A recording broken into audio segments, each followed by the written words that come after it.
Biden surrendered our forts and air base in Bagram. You know, we were going to keep the air base because it's right next to China.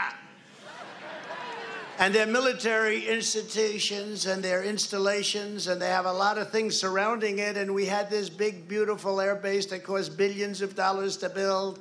And we were gone. We didn't even turn out the lights. And one day we were gone. And you know who's looking at it now and who's all over it? China!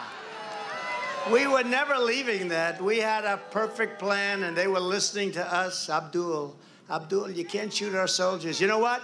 For 18 months, we didn't have one soldier killed.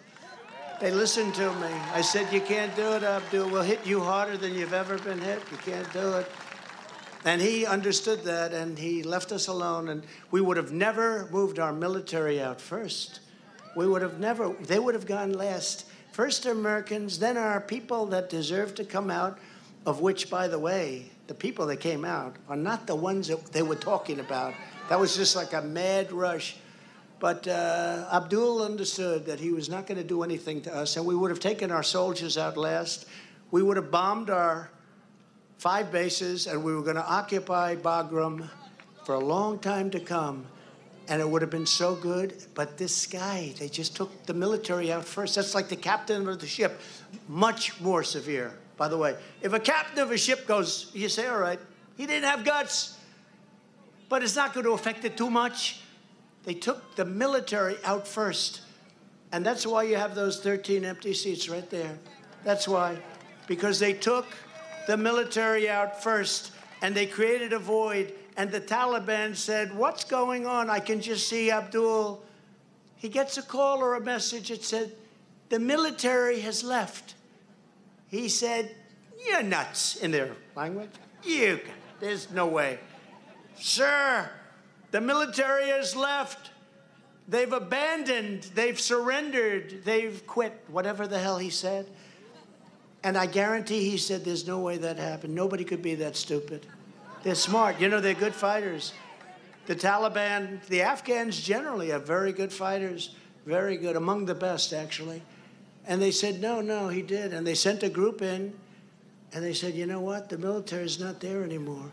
That's why we had to bring people in that weren't even familiar with all of it. They brought those 13 great people, and many that are wounded, very seriously wounded. They brought them in, among others. They moved. This Milley is an idiot. I got to know him. He's an idiot. Okay? They moved the military out first. Let's get the military out, and then after that, we'll negotiate for hostages, okay? And let's leave them $85 billion in America's finest weapons and latest equipment. And he abandoned hundreds of American citizens in enemy-occupied territory, and the press is trying to play the whole situation down like it never took place because they are among the most corrupt people in this country. You don't even see it anymore about Afghanistan. They don't talk about it. They don't talk about it, but I will. The Democrats are after me with prosecutors and everything else they can think of, like they want to make sure that I just be quiet. But you know what?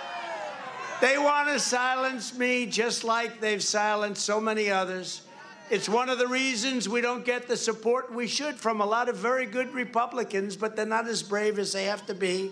And others are in agreement with us, but they're afraid. The people we're dealing with are evil and angry and destroying our country.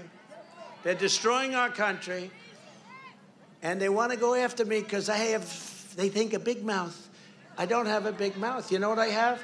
I have a mouth that tells the truth. I have a mouth that wants to save our country.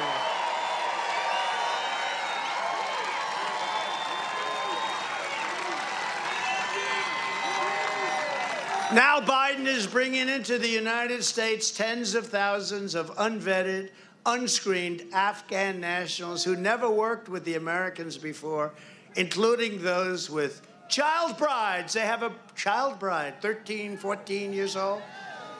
And we're going to resettle them, I guess, with the child bride. Are they doing that? With the child bride. A lot of those people that rushed the planes are not the people that worked with us. They're people that wanted to get out. You're going to see some bad things happen over the coming years.